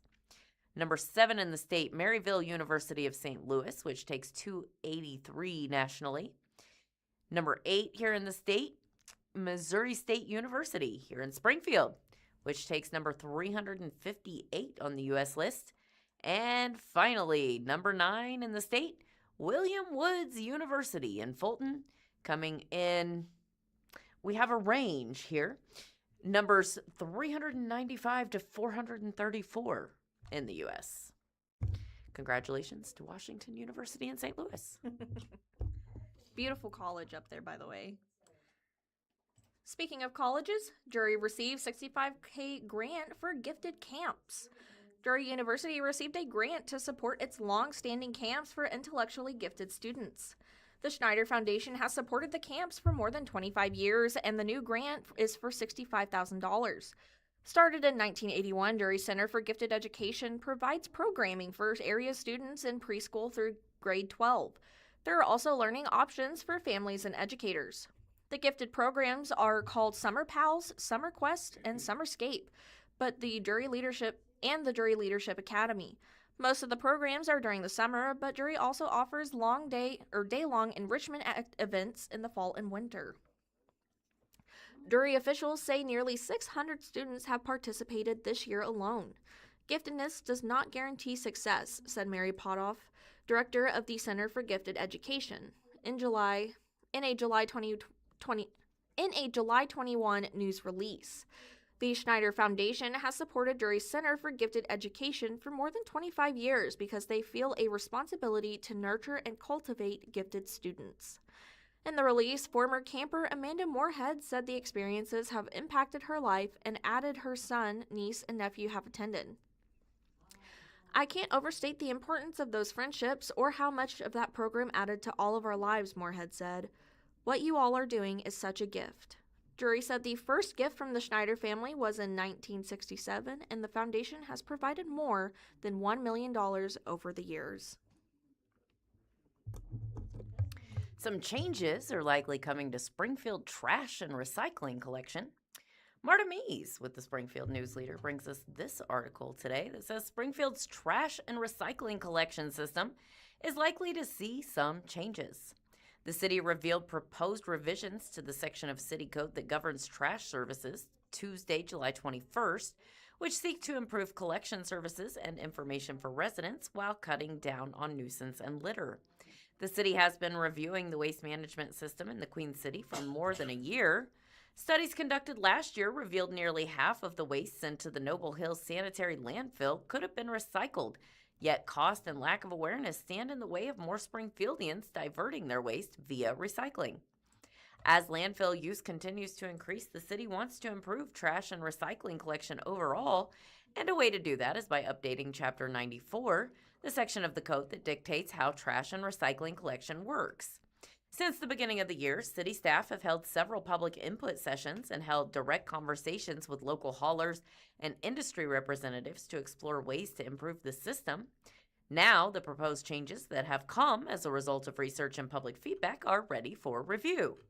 Here are the main changes being proposed. First up, minimum residential services required, limited overnight collection.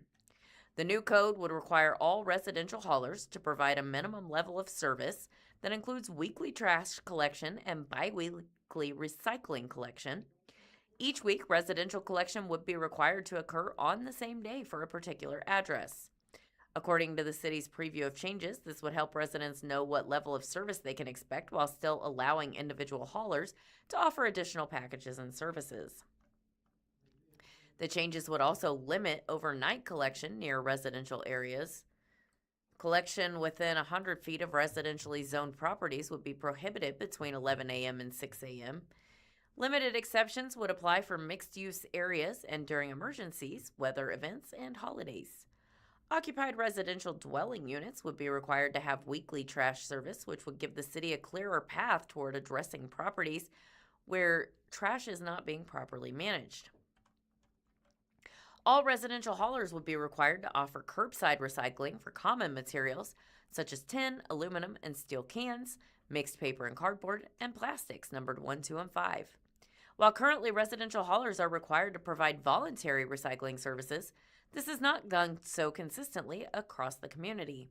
The change would require haulers to offer a standard package of both curbside trash and recycling services. The change would also standardize the materials required to be collected for recycling. Even if the code is changed, residents will not be required to recycle. The proposed code changes would cap the number of permits issued for residential waste collection in the city with the intent of creating a more efficient system in the long term and reducing multiple trucks servicing the same street. Currently, all solid waste haulers, both commercial and residential, go through the city's licensing process, per an email from Kristen Malam, the city's senior communications coordinator. The proposed change would create a permit issued by the Environmental Services Department that would allow to differentiate between the two. Existing haulers would be allowed to continue operating as long as they meet code requirements. However, as residential haulers sell, consolidate, or leave the market, the total number would gradually decrease. Milam clarified that the cap would be set at a predefined number and then lowered if a hauler left the market. Under the revised code, residential haulers would be required to report the price of their standard services, both curbside waste collection and waste collection with recycling, at least once per year, including all fees and surcharges. This pricing report would then be posted by the city on its website, along with contact information and links to each hauler's website. Haulers will be able to update this information during the year at their discretion. Haulers will also be required to provide data to the city about the amount of waste and recyclable material collected and where recycled materials were delivered. This practice would help the city better understand the waste system, plan future programs, and ensure that all materials collected for diversion are being recycled. The code updates would also require trash and recycling to be collected in standard 96-gallon carts with tight-fitting lids that are clearly marked. According to the city overview of changes, this would reduce blowing litter, improve neighborhood appearance, and reduce contamination between trash and recycling by helping citizens differentiate between the two. The revisions would also clarify that residential solid waste must be stored in an approved cart and cannot be stored outside the cart.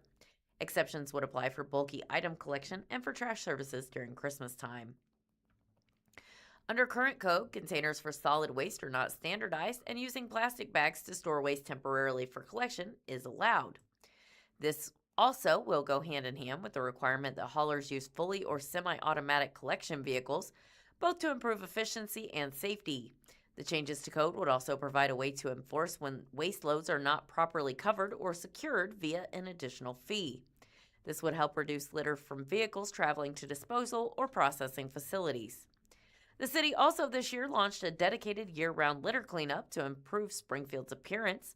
The initiative is funded through an additional waste impact fee assessed per ton of waste delivered to the landfill.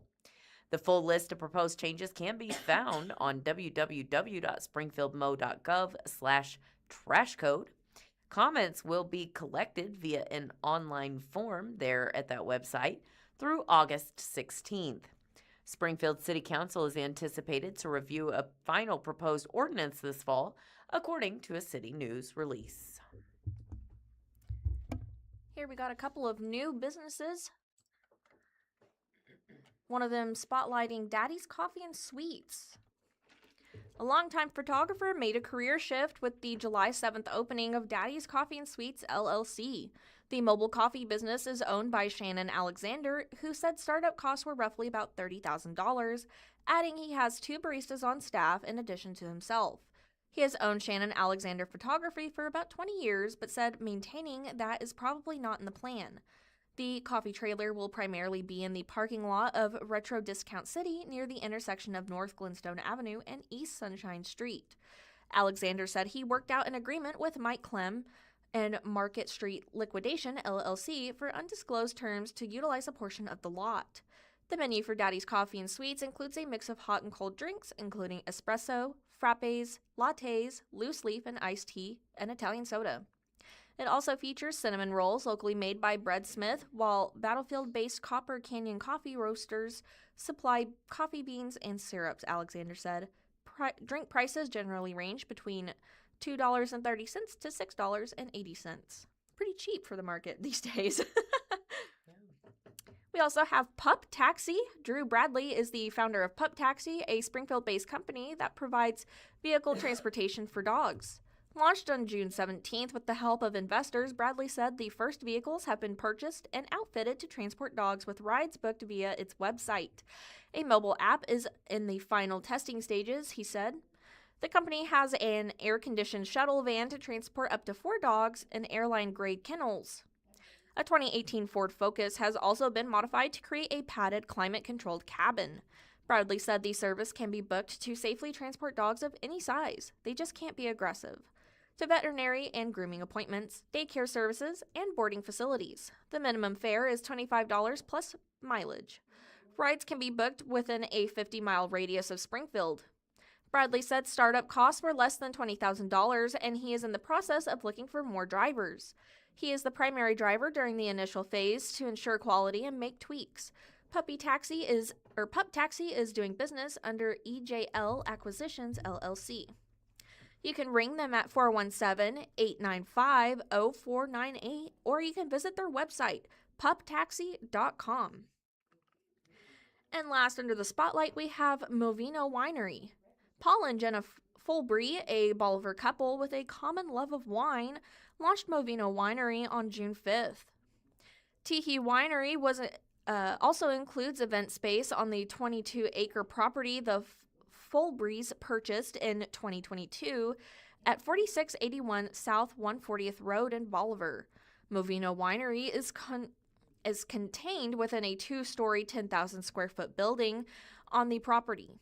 The lower level is used for winemaking and processing, while the upstairs has a tasting room, retail area, and space to host community events. Paul Fulbury said that they have over 1,000 vines in the ground covering around the acre and a half across 5 different varietals, adding he and his wife own the venture via Missouri Wine Farm LLC. Wine by the bottle and glass are available at the winery, including Chambourcin, I've never heard that one before, Vine Glows, and sweet red and white options. Sangria wine, slushies, beer, and non-alcoholic beverages are also served. Declining to disclose startup costs, Fulbury said he and his wife loved the wine culture and wanted to spread the attraction to others in Polk County and the surrounding areas. And you can also reach them by phone at 417-214-2973. And if you are looking for something to do this weekend in or around Springfield, Missouri, Taryn Shore McKee with 417 Magazine has the scoop. The sports fans among us are certainly happy this week.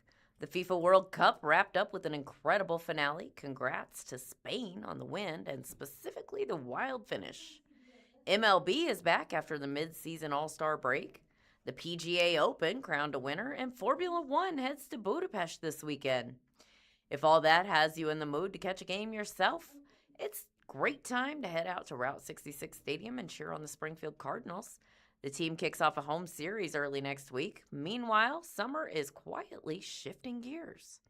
The Ozark Empire Fair kicks off next week, and back to school is taking over everything everywhere. Already? But there are still plenty of long, sunny days left to enjoy. If you've been following my family road trip adventure, we're spending this week in Glacier National Park, my favorite place on earth. It's my kiddos' first visit, and somewhere in the ballpark of 24 for me. No exaggeration. Fingers crossed they love it as much as Mom. Back home, the calendar features everything from an intro to kayaking class and movies in the park to the annual back-to-school bash, a British-style pub crawl on historic C Street, and the Ozark Mill's biggest menu refresh ever. However you spend the second to last full week of July, here's to soaking up every last bit of summer. I will go ahead and skip the events that took place yesterday, and we will begin with Saturday, July 25th. Mumbles Mile, the USA edition at Mumbles 1888. This begins at noon. Experience Springfield's version of the storied Mumbles Mile, where 26 pubs once stood side by side on a 1-mile stretch of road in South Wales. You can start and end at Mumbles 1888, stopping for beverages from each participating bar and restaurant lining C Street. We have the Back to School Bash, which we read about earlier, Saturday, July 25th. That is a free event from 10 a.m. to 1 p.m. at the Springfield Expo Center. A true one-stop shop for Springfield Public Schools students and families. Get backpacks and supplies, hygiene items, groceries, and even immunizations, all free. Families can also enjoy free lunch, live entertainment, and inflatables. Oh, Avenged Sevenfold and Good Charlotte at Thunder Ridge Nature Arena. Those tickets start at $52, and it looks like the show begins at 6. 2 iconic 2000s bands opening their 2026 tour. Heavy metal rockers Avenged Sevenfold are best known for songs including Hail to the King and Nightmare, while fans will recognize Lifestyles of the Rich and Famous from pop punk Good Charlotte. Movies in the park this weekend. Minecraft movie. It's taking place at Macaulay Park in Nixa. That is free and does occur at dusk. You can pack up the family along with plenty of snacks and some comfy blankets or lawn chairs for this free family event. Enjoy a nighttime showing of the wildly popular Minecraft movie, plus games and a giant inflatable slide before showtime. Also on Saturday, we have Luau at the Farm, Cassidy Station at Estes Farms. That is a $2 admission. Takes place from 5 to 9 p.m. You can dress in your island best and head out to Cassidy Station for a family-friendly luau. Enjoy live fire performances, tropical cocktails and mocktails, live music, food, and more. Then Sunday, we've got a couple things going on. We got tea time at the Marley House. That's at Finley Farms. Those tickets are $35. Session 1's at 11 a.m. to 1 p.m. Session 2 from 2:30 to 4:30. You can enjoy a traditional tea service in Finley Farms' historic Marley House, built in the 1800s and recently renovated. The service includes Phoenix Tea Company tea and sweet and savory bites, plus the bar will be open for additional purchases. That is ages 7 and up. We have an intro to kayaking at Lake Springfield. Those are $30 tickets from 9 to 11 a.m. If you want to get into the quintessential Ozarks pastime of kayaking, but aren't sure where to start, this event is for you. An ACA certified instructor will teach basic paddle strokes and safety tips. Then participants will practice in the water. Open to ages 10 and older. Register by tomorrow, July 25th. Finally, coming up Tuesday, July 18th, Cassidy Station at Estes Farms, we have Mahjong for Newbies. $35 for those tickets. That takes place from 6 to 8 p.m. Have you been wanting to learn how to play Mahjong? Well, come out and learn with other newbies while also making new friends and enjoying drinks from Cassidy Station. Additional class dates will be held on August 18th, September 15th, and October 14th. I'm a big Mahjong fanatic myself. We have Nixa Council. Here's plan for a 190-acre development. A commercial and residential development that also includes an adventure park and trail amenities is proposed for a 190-acre site in Nixa. The development would be an inverted L-shaped plot of land along U.S. Route 160 in Nixa, just south of Missouri Route 14. Nixa Land Holdings LLC approached Nixa City Council July 14th with an overview of its plans for the site, with a request that council consider a public-private partnership for infrastructure improvements needed to make the project work. Developers are seeking a quartet of incentives to bring it to life. Those include tax increment financing and community improvement district, a transportation development district, and Chapter 100 industrial development bonds. No action was taken following the informational presentation by the development team. Custom home builder and developer Brad King, who also operates King Built Development LLC, described the Nixa Land Holdings concept to council. King has said he has traveled all over the country to seek out great mixed-use developments, describing smaller footprints as a solution to skyrocketing home prices. I've always believed in the community aspect of development, he said. I just saw that there was no reason we couldn't bring this type of project to Southwest Missouri. King said it takes time to identify a site for the type of community development that is envisioned. It was super important to me that we find something that had the right size, the proximity to major thoroughfares, potentially for intersections, proximity to a great school district, which you have here. Other qualifying attributes such are supportive community and leaders with a comprehensive plan that supports development, a growing population, 25% growth over the last decade, according to U.S. Census Bureau figures, strong median income, and a proximity to the Branson and Springfield area. Scott Layton, project manager with Gaithersburg, Maryland-based Michael Watkins Architect LLC, stressed community. When we design places, everything that goes into designing those places revolves around the building of community, and that is why we have come here to help Brad do. Layton said the property is a great piece of land for the development and is envisioned and designed that would work around existing trees and even sinkholes. He described walking trails and sidewalks in the plan as well. We would like to think things in terms of a 5-minute walk. That's basically how far Americans will walk. Beyond that, they'll get into a car. He added that his company tries to put commercial developing in the center of a site to give people reason to be out and about. Representing the developer, attorney Curtis Peterson of Kansas City-based Pulcinelli PC said it is important for the developers to get conceptual buy-in from the city. At present, developers are engaging in initial discussions prior to seeking formal approval. You go prematurely, you literally could lose credibility for the project. To recruit businesses and tenants, that buy-in is crucial. We don't doubt for a second that they will come, though, Peterson said. Peterson also acknowledged that the kinds of tools sought to facilitate infrastructure development for the project often stir up negative sentiments in social media comment threads.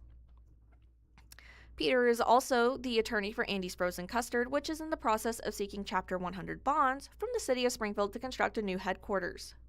Many members of the public view incentives of the type sought by Nixa Land Holdings as a giveaway or a way of lining developers' pockets. Peterson said the city doesn't give any money to the project and the property is generating only an estimated $400 a year in property taxes in its current form. Peterson also said that the developer only has access to revenues that it generates through its risk at a heavy capital investment. All the risk is on the developer. Over time, it's a massive investment in the city's tax base, and both for sales tax and a city property tax perspective. This is one of those generational projects for Nixa, he said. Mayor Jared Giddens said the project has been in the works for a long time, with involvement by a lot of people in the community. It's very exciting, Giddens said. Kristen Hausline, president and CEO of economic development organization Show Me Christian County, said development tools typically reimburse developers over time for upfront investments into public improvements such as sidewalks, lighting, roads, and water and sewer connections.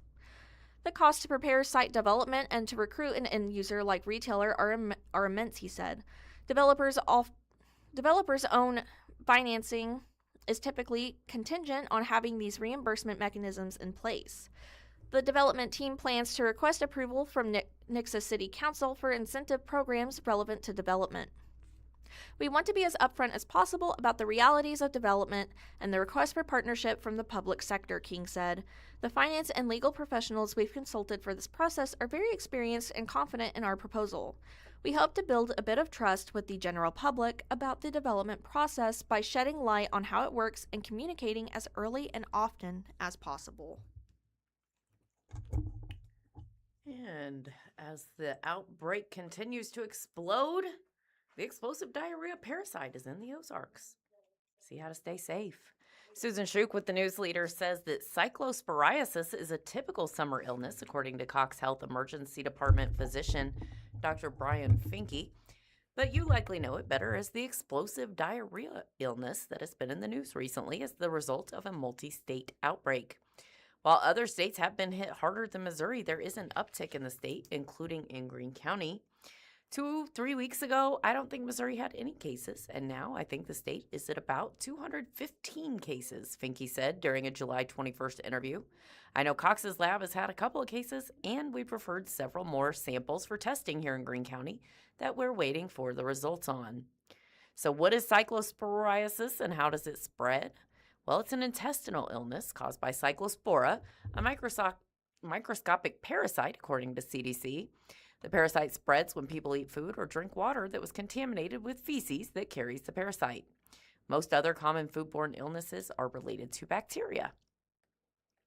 It takes at least 1 to 2 weeks outside the body for it to become infectious after being passed in a bowel movement. So person-to-person transmission is unlikely and usually not life-threatening. According to the Department of Health and Senior Services, Missouri Communicable Disease Report Dashboard, there are 216 cases in the state as of the 19th, so about 5 days ago, which was up from 150 the previous week. Finke said Cox Health's lab has seen a couple cases and referred several more for testing. So how can you avoid cyclosporiasis? Well, you can still eat fruits and veggies, but you should be careful in how you prepare them and what you choose to eat. They suggest that you purchase produce from the United States when you can. Honestly, in prior years, it's been lettuce, particularly iceberg lettuce from regions in Central America like Guatemala and Central Mexico, Finke said. I would avoid lettuce, honestly, iceberg lettuce and those types for the next month or two. You don't have to avoid vegetables, but getting them to the proper temperature is important. Make sure you wash your hands with soap and water before you cook, before you eat. There was a recall back on July 17th, and it was distributed in a lot of states So if you have any frequent watery diarrhea, loss of appetite, weight loss, cramping, bloating, increased gas, nausea, or fatigue, you should probably seek medical attention. Thank you for listening to the Blind Community Thrift Store radio reading service. Tune in every week, Monday through Friday, on the Blind Community Thrift Store's YouTube channel at 10 a.m. for more up-to-date news from the Springfield News Leader, Springfield Daily Citizen, Springfield Business Journal, and 417 Magazine. Listen after we are live on the Audio Reader Network at www.reader.ku.edu. All broadcasts are played over KSMU's subcarrier airwaves at 67 kilohertz on 91.1 from 3 p.m. to 5 p.m. Monday through Friday. Contact Audio Reader Network for information on receiving a pre-programmed radio.